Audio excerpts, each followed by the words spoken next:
এই সেই ফুলিয়া স্টেশন। ফুলিয়া স্টেশনের উপরে রয়েছি। এখান থেকে 3 কিলোমিটার দূরেই রয়েছে বয়রা গ্রাম, যে গ্রামে জন্ম হয়েছে মহাকবি কৃত্তিবাসের।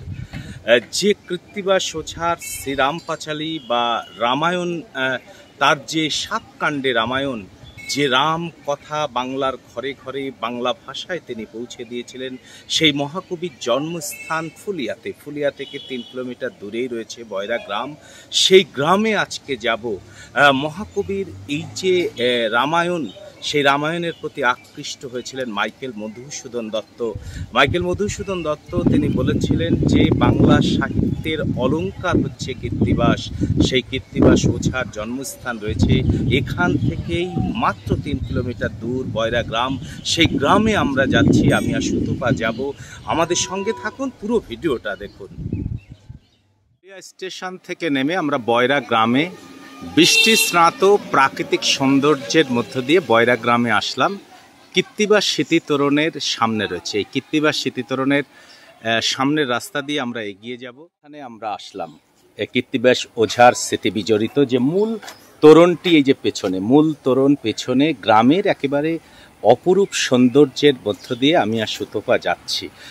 সামনেই কৃত্তিবাস স্মৃতি বিজড়িত মহাকবির স্মৃতি বিজড়িত কিছু দ্রষ্টব্য আছে, সেগুলো প্রথমে আপনাদের দেখাবো যে এখানে কি আছে। প্রথমে যে জায়গাগুলি, একটা স্কুল মাঠে আমরা কৃত্তিবাস স্মৃতি বিদ্যালয়ের মাঠে রয়েছে। এই কৃত্তিবাস স্মৃতি বিদ্যালয়ের মাঠে এইখানটাতে রয়েছে কৃত্তিবাস স্মৃতিস্তম্ভ। এটি কৃত্তিবাস স্মৃতিস্তম্ভ। এখানে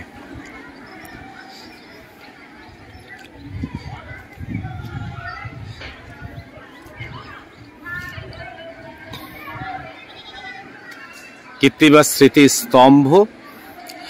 কৃত্তিবাস স্মৃতিস্তম্ভতে মহাকবি কৃত্তিবাসের আবির্ভাব 1440 মাঘ মাস শ্রীপঞ্চমী রবিবার। হেতা দ্বিজোত্তম আদি কবি বাংলার, ভাষা রামায়ণকার কৃত্তিবাস লোভিলা জনম সুরভিত সুকবিত্বে ফুলিয়া পুণ্যতীর্থে হে পথিক সম্ভ্রমে প্রণাম। এই স্মৃতিস্তম্ভের উপরে লেখা রয়েছে। আর পাশেই রয়েছে কৃত্তিবাস স্মৃতি বিজড়িত বিশাল বড় একটি স্কুল। আর সামনেই যে জায়গাটা, বিশাল মাঠ, আর সামনেই যে জায়গাটি রয়েছে, এই যে সেই বটগাছ, যে বটগাছের নিচে বসেই কথিত রয়েছে যে মহাকবি কৃত্তিবাস এই বটগাছের নিচেই যে সপ্তকাণ্ডে রামায়ণ তিনি লিখেছিলেন, সেই রামায়ণ কিন্তু তিনি এখানে বসেই কিন্তু লিখেছিলেন। বটবৃক্ষের শীতল ছায়ায় বসিয়া কবি কৃত্তিবাস তাহার প্রসিদ্ধ রামায়ণ রচনা করেছিলেন। এই একটা স্মৃতিফলকও এখানে রয়েছে এই বটগাছের নিচে। সুবিস্তৃত সেই বটগাছটিও এখনও রয়েছে। সেই বটগাছের নিচ থেকেই আপনাদের দেখাচ্ছি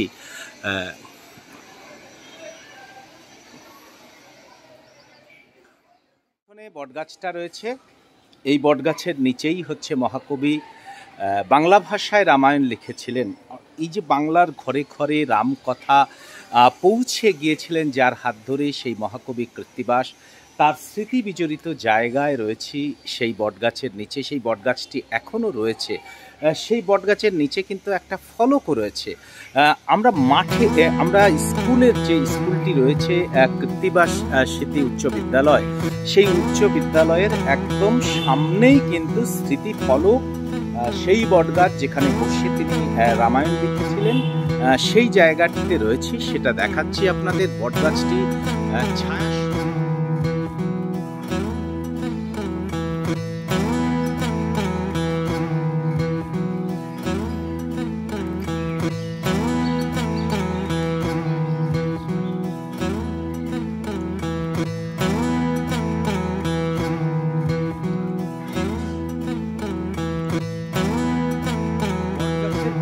রয়েছে একটি ছোট্ট মন্দির।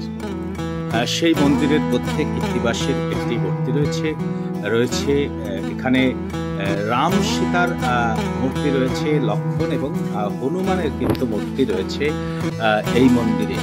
বটগাছটি, যে বটগাছের নিচে মহাকবি রামায়ণ লিখেছিলেন বাংলা ভাষায়, তার পাশেই কিন্তু এই মন্দিরটি রয়েছে, যে মন্দিরের মধ্যে কৃত্তিবাসের একটি প্রতিমূর্তি। পেছনেই রয়েছে কৃত্তিবাস কূপ। এই কৃত্তিবাস কূপটি কথিত রয়েছে যে এই কৃত্তিবাস কূপটি কবি খনন করেছিলেন তার পরিবারের লোকদের ব্যবহারের জন্য। সেই কূপটি কিন্তু এখনও রয়েছে।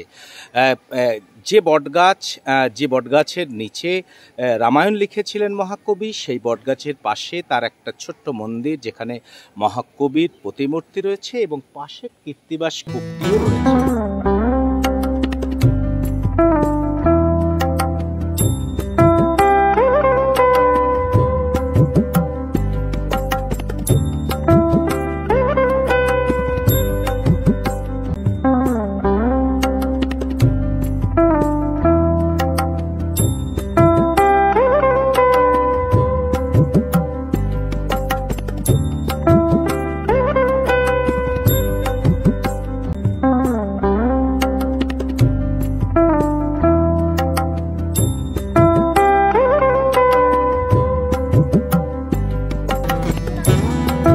সেইভাবে তো সংস্কারের তেমন একটা ব্যাপার এখানে।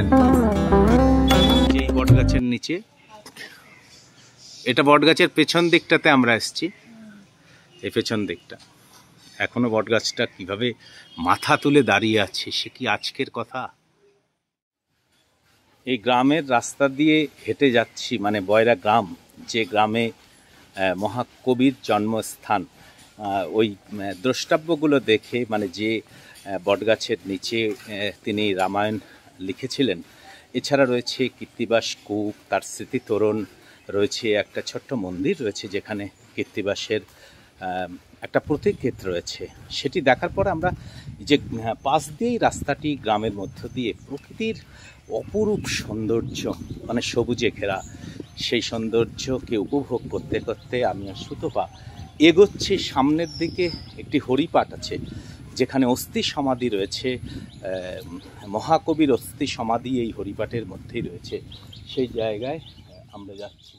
হরিপাটের সামনে রয়েছে এটি হরিপাট হরিদাস স্মৃতিরক্ষা সমিতি।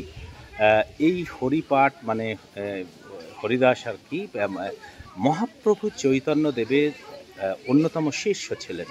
সেই চৈতন্য দেবের অন্যতম শিষ্য, তার স্মৃতি মন্দির রয়েছে এখানে। আর এই জায়গাটিতেই রয়েছে মহাকবি কৃত্তিবাস ওঝার অস্থি সমাধি। সেই অস্থি সমাধি আর তার মন্দির আমরা দেখাবো।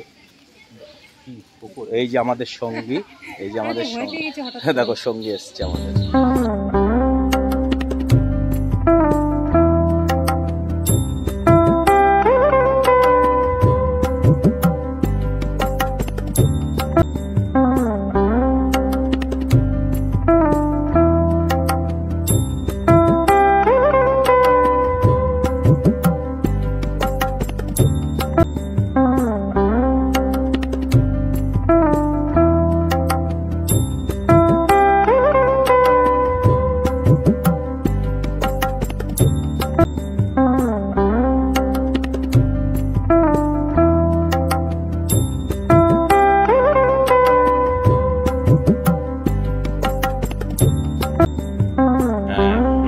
নিলেবিলি পরিবেশ, এখানে হরি ঠাকুরের মূর্তি রয়েছে, একটি মন্দির রয়েছে, প্রচুর মানুষ কিন্তু আসেন এই জায়গায়। আমরা বৃষ্টিস্নাত দিনে এসছি, প্রকৃতির এই সবুজ পিছনের বটগাছ, এই প্রাচীন বটগাছটি, তার সেই বটগাছটি আপনাদের দেখাচ্ছি যে কিভাবে এখনো এই বটগাছ সাধন ভজনের যে জায়গা, মানে পবিত্র জায়গা, সেই বটগাছ অনেক।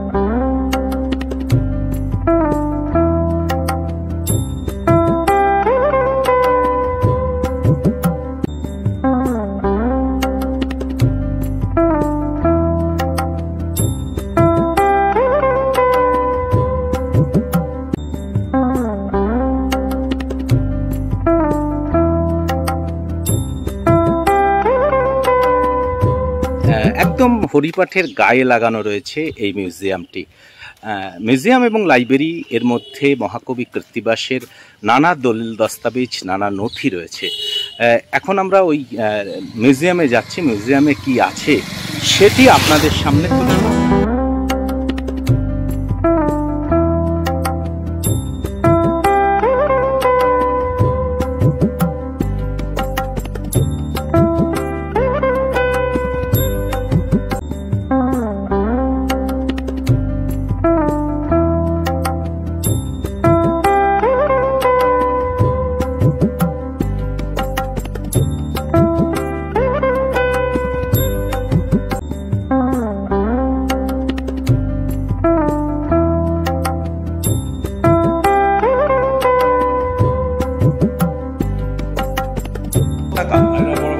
পুরুলিয়ার বাস স্ট্যান্ডে তোলা হয়েছিল এই 2018 সালে। ওরা এখানে সবচেয়ে বড়। হ্যাঁ, ও 81 ফুট পতাকার, আর প্রস্থ হচ্ছে 121 ফুট, পিলার হচ্ছে 121 ফুট 0.6 ফুট। ও যে তৈরি করেছিল তার এখানে রয়েছে ভারতবর্ষের সর্বোচ্চ জাতীয় পতাকা। এছাড়াও এখানে রয়েছে হচ্ছে মহাভারতের যে বিভিন্ন যে কর্মকাণ্ড আর কি, তার হচ্ছে চিত্রাবলী রয়েছে এখানে। দশরথের রাজসভা, অন্ধমনির পুত্রবধ, পুত্রষ্টি যজ্ঞ, ওটা হচ্ছে তারকাবধ, অহল্যা উদ্ধার, হরধনু ভঙ্গ, শ্রীরামের বিবাহ রয়েছে এখানে, রামের বিবাহের চিত্র এখানে রয়েছে, মন্থরার মন্থনা রয়েছে, শ্রীরামের বিদায় গ্রহণ, বগগমন, ভারতের পাদুকা পুজো, শবরীর প্রতীক্ষা, সুবর্ণরেখার নাসাচ্ছেদ, স্বর্ণমিক বধ, সীতাহরণ, জটায়ুবধ।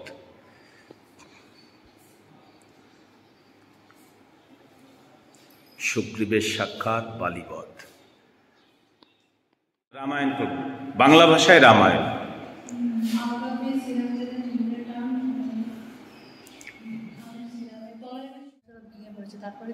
কীর্তিবাস মেমোরিয়াল লাইব্রেরি ও মিউজিয়ামের এই ঘরটিতে রয়েছে যে রামায়ণের যে বিভিন্ন ঘটনার যে দৃশ্যবলী আছে তার চিত্র আকারে কিন্তু এখানে রয়েছে। আর রয়েছে হচ্ছে ভারতবর্ষের সর্ববৃহৎ যে জাতীয় পতাকা, সেই পতাকাটি এখানে সংরক্ষিত রয়েছে। কেমন লাগছে সেটা? এটা হচ্ছে মহাভারত। আসল এই যে বাল্মীকি রচিত সংস্কৃত রামায়ণকে অনুবাদ করেছিল মহাকবি কীর্তিবাস, অনেকে বলে আসলে ঘটনাটি তা নয়। তিনি নিজস্ব ভাবনা, বাংলার যে সামাজিক চিন্তা চেতনার তার প্রতিফলন কিন্তু রামায়ণে উঠে এসেছিল। আর একটা কথা হচ্ছে যে এই যে কীর্তিবাসের যে রামায়ণ, এই রামায়ণ বাংলা ভাষায় আসার পরে কিন্তু রাম কথা মানে এই সুর করে পাঁচালি করে পড়া, ফলে রাম কথা কিন্তু বাংলার ঘরে ঘরে পৌঁছে গিয়েছিল মহাকবি কীর্তিবাসের জন্য।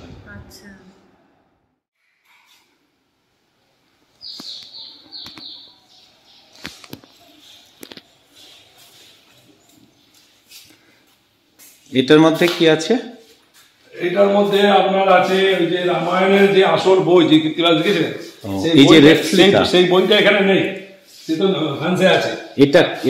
এটা মাইক্রোফিল্ম করে পাঠিয়ে দিয়েছিল। ও মাইক্রোফিল্ম, এটা হচ্ছে এই এর থেকে প্রিন্টগুলো বার হয়েছে, ডিজিটাল প্রিন্ট। ও এটা হচ্ছে মাইক্রোফিল্ম, কিন্তু আসল যেটা মানে ফ্রান্সে আছে। এই যে আপনি এই লেখাটা পড়লে বুঝতে পারবেন, এটা ছবিটা এতে সব লেখা আছে। ও আসলে যেটা আসল জিনিসটা এখানে নেই, মাইক্রোফিল্ম করে পাঠিয়েছে। এটা তো শ্রীরামপুর মিশন থেকে হয়েছিল।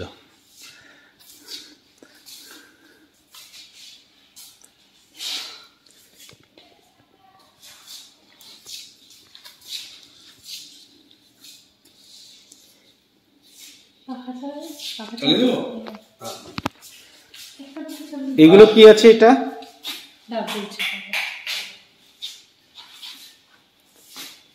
এগুলো কি আছে? এই যে কপিগুলো বার করেছে প্রিন্ট, ওই যে ওই মাইক্রোফিল্ম থেকে না? ও এটা হচ্ছে এই কপিগুলো, ও হাতের লেখা, দেখো কি সুন্দর। এগুলো ওনার নিজস্ব হাতের লেখা, দেখো হাতের ডিজিটাল প্রিন্ট বার করেছে, হাতে লেখা ডিজিটাল প্রিন্ট করা, এইভাবে হাতে লিখেছিল। এগুলো ভালো করে সুন্দর করে তোলা যায় নাকি? হ্যাঁ, কি সুন্দর হাতের লেখা, হাতের লেখা দারুণ হাতের লেখা। ওই মাইক্রোফিল্ম থেকে এগুলো পরে ডিজিটাল প্রিন্ট হয়। আর মূল যে বুঝলে সে তো মূল যে কপিটা সেটা হচ্ছে ফ্রান্সে আছে। ওরা আবার ওই ফ্রান্স থেকে এই মাইক্রোফিল্ম, এই যে এই মাইক্রোফিল্মটা এই মিউজিয়ামকে দিয়েছে, এই যে রাখা যায়। এটা হচ্ছে মাইক্রোফিল্ম। হাতের লেখা দেখো, এই যে নিজস্ব হাতের লেখা দেখুন, কি সুন্দর হাতের লেখা, ভাবা যায়।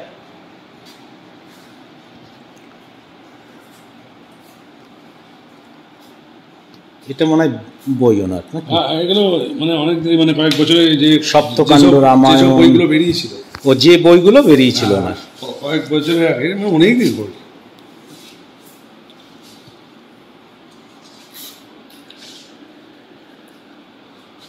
মানে অনেক রকমের রামায়ণ দেখছি, কীর্তিবাসী রামায়ণ, সপ্তকাণ্ড রামায়ণ, 40 রকম মানে আছে মহাশয়। ওই এইগুলো আর্টিকেল যেগুলো পড়েছে ও রামায়ণের।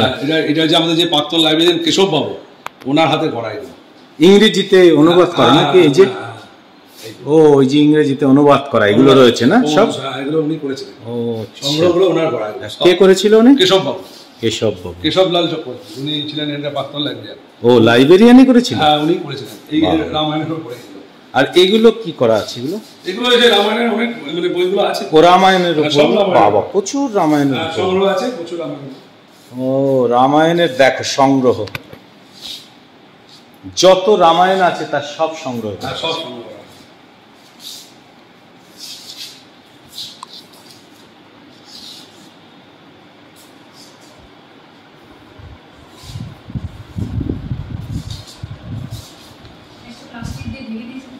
হ্যাঁ, ধুলো পড়ে নষ্ট হয়ে যায় তো, বই না ধুলোতে পুরো নষ্ট হয়ে যায়।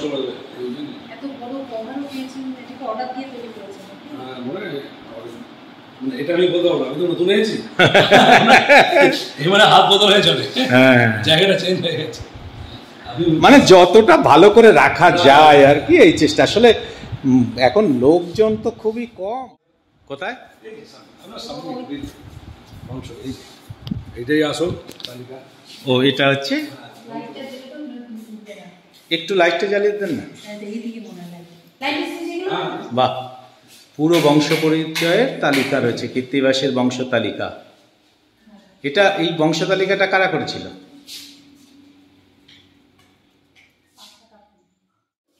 মহাকবির নিজস্ব হাতের লেখা, দেখো পাঁচালী, আদিকাণ্ড পৃষ্ঠা 2।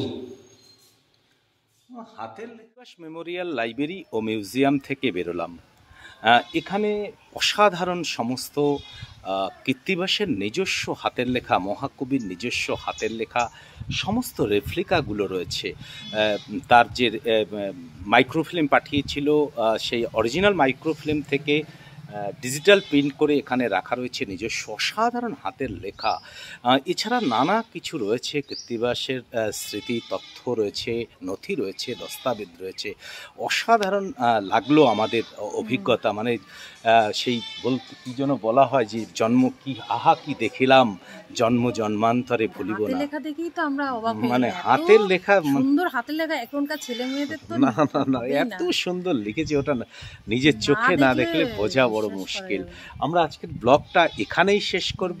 আমরা আজকে তুলে ধরলাম যে মহাকবি কীর্তিবাসের যে জন্মস্থান ফুলিয়ার বয়রা গ্রাম, সেই গ্রামের যে তার যে জায়গাগুলো রয়েছে, স্মৃতি বিজড়িত জায়গা, সেগুলো আপনাদের সামনে তুলে ধরলাম। এই ধরনের ভিডিও পেতে অবশ্যই আমাদের চ্যানেলটি সাবস্ক্রাইব করে আমাদের পাশে থাকবেন। দেখা হবে পরবর্তী নেক্সট ভিডিওতে। ভালো থাকুন, সুস্থ থাকুন।